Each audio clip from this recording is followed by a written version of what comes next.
السلام علیکم دوستو، ایک بار جبرائیل علیہ السلام نبی کریم صلی اللہ علیہ وآلہ وسلم کے پاس آئے تو آپ صلی اللہ علیہ وآلہ وسلم نے دیکھا کہ جبرائیل علیہ السلام کچھ پریشان ہے۔ آپ صلی اللہ علیہ وآلہ وسلم نے فرمایا جبرائیل کیا معاملہ ہے کہ آج میں آپ کو غمزدہ دیکھ رہا ہوں؟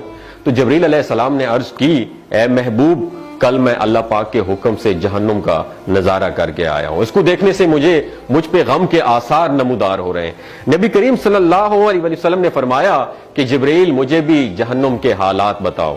جبرائیل نے عرض کی جہنم کے کل 7 درجے ہیں اور ان میں سے جو سب سے نیچے والا درجہ ہے اللہ ان میں منافقوں کو رکھے گا، اس سے اوپر والے 6 درجے میں اللہ تعالیٰ مشرک لوگوں کو ڈالیں گے، اس سے اوپر 5ویں درجے میں اللہ سورج اور چاند کی پرستش کرنے والوں کو، عبادت کرنے والوں کو ڈالیں گے، 4تھے درجے میں اللہ پاک آتش پرست لوگوں کو ڈالیں گے، اور 3رے درجے میں اللہ پاک یہود کو ڈالیں گے، 2 درجے میں اللہ تعالیٰ عیسائیوں کو ڈالیں گے۔ یہ کہہ کر جبرائیل علیہ السلام خاموش ہو گئے تو نبی کریم صلی اللہ علیہ وسلم نے پوچھا جبرائیل آپ خاموش کیوں ہو گئے؟ مجھے بتاؤ کہ پہلے درجے میں کون ہوگا؟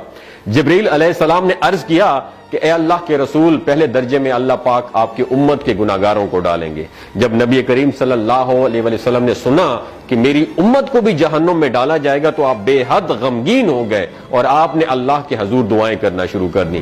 3 دن ایسے گزرے کہ اللہ کے محبوب مسجد میں نماز پڑھنے کے لیے تشریف لاتے، نماز پڑھ کر حجرے میں تشریف لے جاتے اور دروازہ بند کر کے اللہ کے حضور رو رو کر دعائیں فرماتے۔ صحابہ حیران تھے کہ نبی کریم صلی اللہ علیہ وآلہ وسلم پر یہ کیفیت کیسے طاری ہوئی ہے، مسجد سے حجرے جاتے ہیں، گھر بھی تشریف لے کر نہیں جا رہے۔ جب 3را دن ہوا تو سیدنا ابو بکر صدیق رضی اللہ تعالیٰ عنہ سے رہا نہیں گیا، وہ دروازے پر آئے اور دستک دی اور سلام کیا لیکن سلام کا جواب نہیں آیا۔ آپ روتے ہوئے سیدنا عمر رضی اللہ تعالیٰ عنہ کے پاس آئے اور فرمایا کہ میں نے سلام کیا لیکن سلام کا جواب نہیں پایا، لہٰذا آپ جائیں، ہو سکتا ہے آپ کو سلام کا جواب مل جائے۔ آپ گئے تو آپ نے 3 مرتبہ سلام کیا لیکن سلام کا جواب نہ آیا۔ حضرت عمر رضی اللہ تعالیٰ عنہ نے سلمان فارسی کو بھیجا لیکن پھر بھی سلام کا جواب نہیں آیا۔ حضرت سلمان فارسی نے واقعے کا تذکرہ حضرت علی رضی اللہ تعالیٰ عنہ سے فرمایا۔ انہوں نے سوچا کہ جب اتنے عظیم شخصیت کو سلام کا جواب نہیں ملا تو مجھے بھی خود نہیں جانا چاہیے، بلکہ مجھے ان کی نور نظر بیٹی حضرت فاطمہ رضی اللہ تعالیٰ عنہا انہیں اندر بھیجنا چاہیے۔ لہٰذا آپ نے حضرت فاطمہ رضی اللہ تعالیٰ عنہا کو سب احوال بتا دیا۔ آپ حجرے کے دروازے پر آئیں، ابا جان السلام علیکم، بیٹی کی آواز سن کر محبوب کائنات اٹھے، دروازہ کھولا اور سلام کا جواب دیا۔ ابا جان یہ آپ پر کیا کیفیت ہے کہ 3 دن سے آپ یہاں پہ تشریف فرما ہے؟ نبی کریم صلی اللہ علیہ وسلم نے فرمایا کہ جبرائیل نے مجھے آگاہ کیا ہے کہ میری امت بھی جہنم میں جائے گی۔ فاطمہ بیٹی، مجھے اپنی امت کے گناہگاروں کا غم کھائے جا رہا ہے اور میں اپنے مالک سے دعائیں کر رہا ہوں کہ اللہ ان کو معاف کر دے اور جہنم سے بری کر دے۔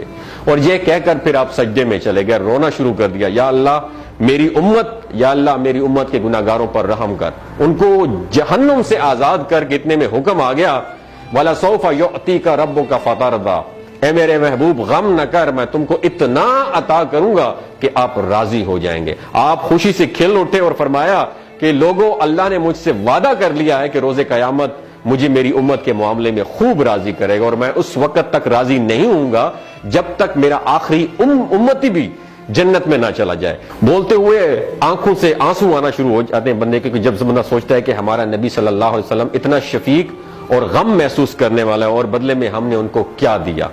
آپ کا 1 سیکنڈ اس ویڈیو کو دوسرے لوگوں تک پہنچانے کا سورس ہے۔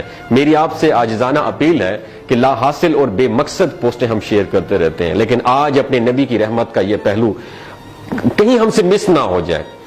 ایک شیئر کر کے اپنا حصہ ضرور ڈالیے گا، کیا پتا کون گناہگار پڑھ کر راہ راست پہ آ جائے اور دوسروں کو تھوڑی سی ہدایت مل جائے۔ کہنے کا مقصد یہ ہے کہ ایک نبی ہمارے لیے اتنا غم خوار ہے اور ہم یہاں بیٹھ کے اس کی امت کے اوپر اتنے مظالم ڈھائے جا رہے ہیں۔ ہمارے فلسطینی